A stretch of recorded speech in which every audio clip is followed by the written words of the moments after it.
Hello everyone, this is Michael here. I am here to demo for you the latest and greatest version of Japanese Hub for Windows Phone. Now, if you're wondering what Japanese Hub is, well, let's say you want to learn Japanese. Well, typically, if you're going to do that, you will probably want to download an app. Well, if you want to download apps to learn Japanese, what you're typically going to do is you're going to download an introduction for learning Japanese. Then you're going to download another app for learning the writing. Then you're going to download another app for flashcards, and then you'll download another app that has a dictionary, and then another app that has the kanji or the special crazy characters that everybody looks at and says, oh my gosh, I can't do this. So at the end of the day, you'll probably spend anywhere from 10, 20, 30, or even $40 on apps. I think I had a tablet and I once spent like 20 or $30 on just like 2 or 3 apps because I wanted to see what other developers were doing while I was making this app. Well, what Japanese Help does is it takes all of those things and puts them into one app for $10 with a free trial with limited access. So it's a pretty good deal. It's got a free trial, and I'm going to go ahead and demo everything for you guys so that you can see if you like it, and hopefully you can check out the link in the comments below and leave a comment, leave a review, and tweet it, put it on Facebook, and all that stuff really helps out a lot. So first we're going to go over the main page. Here's the panorama hub, and as you'll see we have a very pretty image here, and it actually cycles through 13 different images that feature different aspects of Japan or Japanese culture. So here we have the lessons portion with an overview of how to use the app, the lessons review portion, which functions sort of like flashcards for the lessons, vocabulary, special review list that you can make yourself. Over here we have the writing portion with hiragana, katakana, and kanji.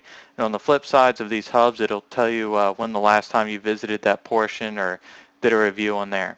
Here we have quizzes for each of the sections, and on the flip sides of these, it'll give you your last score.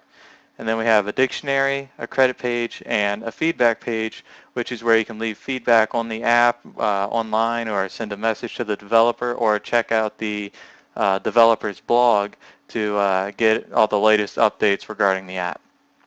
So let's go into the lessons here. First thing you'll see is you'll have different categories, and over here on this tab is where pressing the review will bring you. This is how you practice the various words and sentences in the lessons. So let's go under greetings, the first section, and here you'll see the title of the lesson. Underneath that, the last time you visited that section for review. So let's go into the first one, basic introductions. And what you'll see here under the explanation portion is an overview of what we're going to go over in the lesson, maybe a review of the previous lesson. Here is where you'll also find different culture notes and other things about Japan or how to get by in Japan. And you can also see some examples of Japanese words and Japanese text. So here you'll see Japanese text, Ohayo gozaimasu. And here's the Roman letters, and this is an explanation of what it means. Tapping on this will, I don't know if you could hear that or not, it wasn't very loud on the computer, but it will send that this text here to Bing, and Bing will send back an audio file so that you can actually hear the various words and phrases being said. Now over here is the conversation portion, and same thing here, tapping the speaker will get the audio feed from Bing, and here you'll see that the text alternates between red and white, red and white. And what this is an alternation between speakers for the various sentences. So I set myself up using myself and an imaginary speaking partner named Yukiko-san. And together we have conversations so that you can observe Japanese speech in a very conversational way rather than a textbook way. So here is the text for each sentence, and underneath that is the Roman letters, the English, and then another explanation or maybe another way to say it. Tapping on the text will give you a breakdown of every word in that sentence, and if you like, you can go ahead and share that via your social networks like Facebook and Twitter, text messaging, and email. And it's the same thing for the sentences. So let's go back. And let's say you didn't really like that lesson or you weren't satisfied with completing that lesson, you want to go back and review it. Holding on it will allow you to reset so that you can come back later and review your progress. And you can also reset the viewing data for at the actual grouping level as well. Now over here, the app emulates the function of the Music Hub, and that tapping this here will give you an automatic random selection of the words and sentences of all of the words under that section. Tapping the text will let you dig down a little bit deeper. It'll allow you to set the flashcards to be repeatable or not, or a maximum number. So let's say you want 10, or if you want no maximum number, you just leave it blank. Tapping this arrow will give you the words and sentences, and tapping this text here will give you just the words. So let's go over the words and sentences from basic introductions. Here you'll see that we have the Japanese text with the Roman letters, but no English. Well, you see the slash here, it shows that it's hidden. And you can set those defaults for, let's go ahead and show the English. You can set those defaults to show or hide whichever one you want. Tapping the title up here will bring you a list of everything that is up for review. And you can also do a search for the text and tap on something and jump right to whichever one that was. Tapping the speaker icon will allow you to listen to it, and you can go into the menu item here and save it to a review list or share or go under other settings. Or you can also share it by flicking up. So let's go back. And we'll go under the list that we just put them under. Call it the My Study list. And if you want to remove something, you drag it down. And it's pretty much the same function as what we had before. If you want to clear the entire list, go ahead and hit clear. You can erase it. Get the notice that it's been erased, and it'll bring us back to the home page. Now, under the vocabulary portion, here you will see the various categories for the 1,200 vocabulary words that are also included in this app to help you expand your vocabulary for different areas such as the house or getting around the city or stores and coffee shops and that sort of thing. So let's go under house. And again, we have the same function as we see earlier. We can go ahead and get the audio from Bing. We can show or hide the English and the Romanji. And you see here the stressed syllables is 2. That is the index of whichever one of these receives the stress. So right now it's the ma, or this character, or the ma right here, that receives the stress for this word. And if there's any kanji in it, you can hit practice kanji. And go ahead and practice drawing the kanji if you want. And I will go over this section a little bit more under the kanji section. And of course, you can always reset the viewed, or you can also, I didn't show this a little while ago, but you can also share those vocabulary words with your friends on Facebook, Twitter, or text messaging.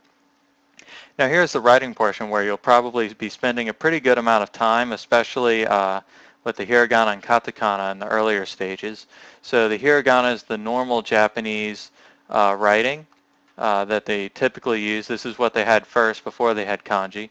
Here's katakana, which is the exact same as the hiragana, but is used for foreign words. So if we go under here, you can actually watch the character be drawn for you. Here we have the Roman letter of what it is. You can listen to it being said. Here's the text pronunciation of the best way with English letters that you can pronounce it, followed by a way to remember that character and some other information about drawing or other things like that. And underneath that we have various words that you can find this character being used in. So let's say you want to practice. We go here, 1, 2. Like, oh, well, I did it wrong. I got it backwards. And it's ugly, but I'm satisfied.